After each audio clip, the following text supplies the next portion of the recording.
ఎన్నో గొప్ప కార్యాలు చేసినటువంటి భక్తుల యొక్క జీవితాలు మనకు కనబడుతూ ఉంటాయి కదండి. దానియేలు గారి జీవితం మనకు తెలుసు కదా. దానియేలు గారి మన జీవితం మనకు తెలుసు. ఆయన ఎక్కడ పడేశారంటే సింహపు బోనులో వేశారండి. సింహపు బోనులో వేశారు. కానీ ప్రేమ వల్ల దేవుడు ఎంత గొప్పగా ఆయన రక్షించాడో మనకు తెలుసు. గల కారణం ఏమిటంటే ప్రేమ వల్ల దేవుని యందు ఆయన ఎలా బ్రతికాడంట? భయభక్తులు కలిగి బ్రతికాడు. ఒకసారి మాట చూద్దాం చూడండి. దానియేలు గ్రంథం 6వ అధ్యాయం. దానియేలు గ్రంథము 6వ అధ్యాయం ప్రేమ వల్ల 6వ అధ్యాయం రాజుతో చెబుతూ ఉన్నాడు. రాజుతో మాట్లాడుతూ ఉన్నాడు. ఏమని మాట్లాడుతున్నాడు? 21వ వచనం నుంచి ఒక్కసారి చూద్దాం చూడండి.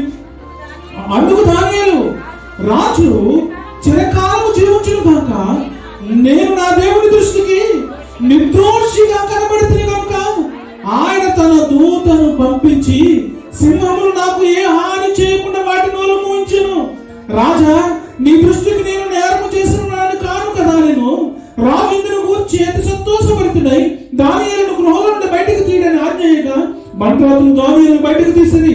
అతడు తన దేవుని యందు భయభక్తులు కలవాడైనందున అతనికి ఏ హానియో కలుగలేదు. దేవుని యందు భయభక్తులు కలవాడైనందున అతనికి ఏ హాని కలుగలేదు. అతనికి ఏ హాని కలుగలేదు. చూసారా, దేవుని యందు భయభక్తులు కలిగి ఎప్పుడైతే బ్రతుకుతున్నారో దేవుని యొక్క బిడ్డల ఎడల ఎంతో గొప్ప భద్రతను ఆయన చూపిస్తున్నాడు. ప్రియమైన వారు, ఎంతో గొప్ప భద్రతను ఆయన చూపించి, ఆయన కాపుదలనిచ్చి, ఆయన కృపనిచ్చి, ఆయన సజీవమైన రెక్కల చాటున కాచి కాపాడి దేవుని కొరకు బ్రతుకుతున్నటువంటి భక్తులను ప్రియమైన వాళ్ళ తన కుమారులను తన కుమార్తెలను ఆయన ఎంతో గొప్పగా కాచి కాపాడి నడిపిస్తున్నాడు.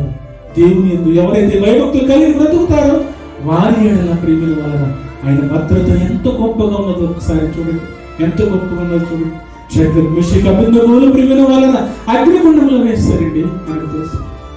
మనకు తెలుసు అగ్నిగుండంలో వేసినటువంటి వారు కాలిపోయారు. వేటానికి వెళ్ళినటువంటి కాలిపోయారు. ప్రియమైన వాళ్ళ అగ్నిగుండంలో పడినటువంటి వీరు ముగ్గురు మాత్రం ఏ హాని కలగలేదు. అగ్నిలోనికి వెళ్ళినటువంటి పాదాలు ప్రియమైన వాళ్ళ నడుచుకుంటూ వచ్చేసాయంటే దేవుని బిడ్డల ఎడల దేవుని యొక్క భద్రత ఎంత గొప్పగా ఉన్నదో ఒక్కసారి ఆలోచన చేయండి. గల కారణం దేవుని యందు భయభక్తులు కలిగి బ్రతుకుతూ ఉన్నారు. దేవుని యందు భయభక్తులు కలిగి జీవిస్తూ ఉన్నారు. ప్రియమైన వాళ్ళ దేవుని యందు భయభక్తులు కలిగి జీవిస్తూ ఉన్నారు.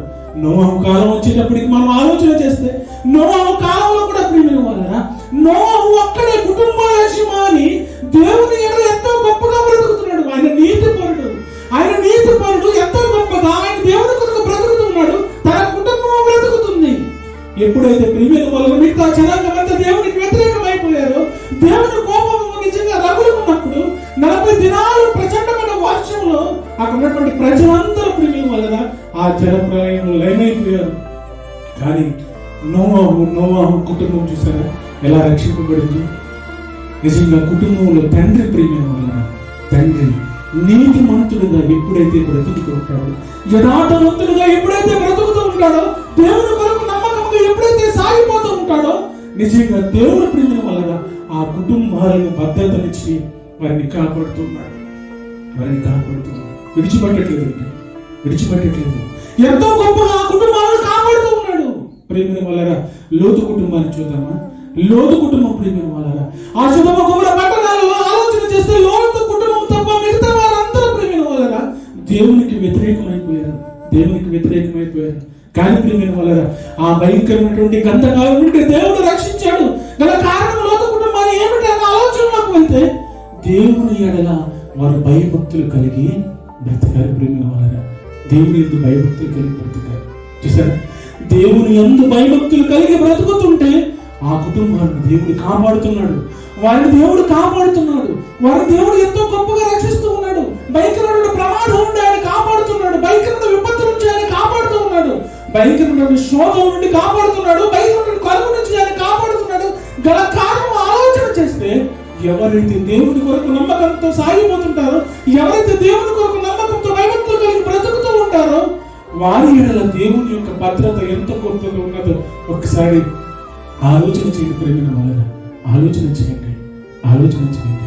దేవుని కొరకు బ్రతికినటువంటి భక్తులను ఆలోచన చేస్తే, దేవుని యొక్క కుటుంబాలు ప్రేమ ఆలోచన చేస్తే, దేవుని కొరకు బ్రతికినటువంటి యజమానులు కుటుంబ యజమానులు ఆలోచన చేస్తే, దేవుని కొరకు నమ్మకంతో సాగిపోతున్నప్పుడు, నమ్మకంతో బ్రతుకుతున్నప్పుడు, భయభక్తులు కలిగి జీవిస్తున్నప్పుడు వారి కుటుంబాలపై దేవుని యొక్క భద్రత, వారిపై దేవుని యొక్క భద్రత, వారిపై నుంచి ఎంతో దేవుడు తన సజీవమైన రెక్కల చాటును కాచి కాపాడి నడిపించుకుంటూ వెళ్తూ ఉన్నాడంటే ప్రియమైన వాళ్ళ ఒకసారి మనం ఆలోచన చేద్దాం. మనం దేవుని కొరకు ఏ విధంగా బ్రతుకుతున్నాం, మనం దేవుని కొరకు ఏ విధంగా మనం జీవిస్తున్నాం.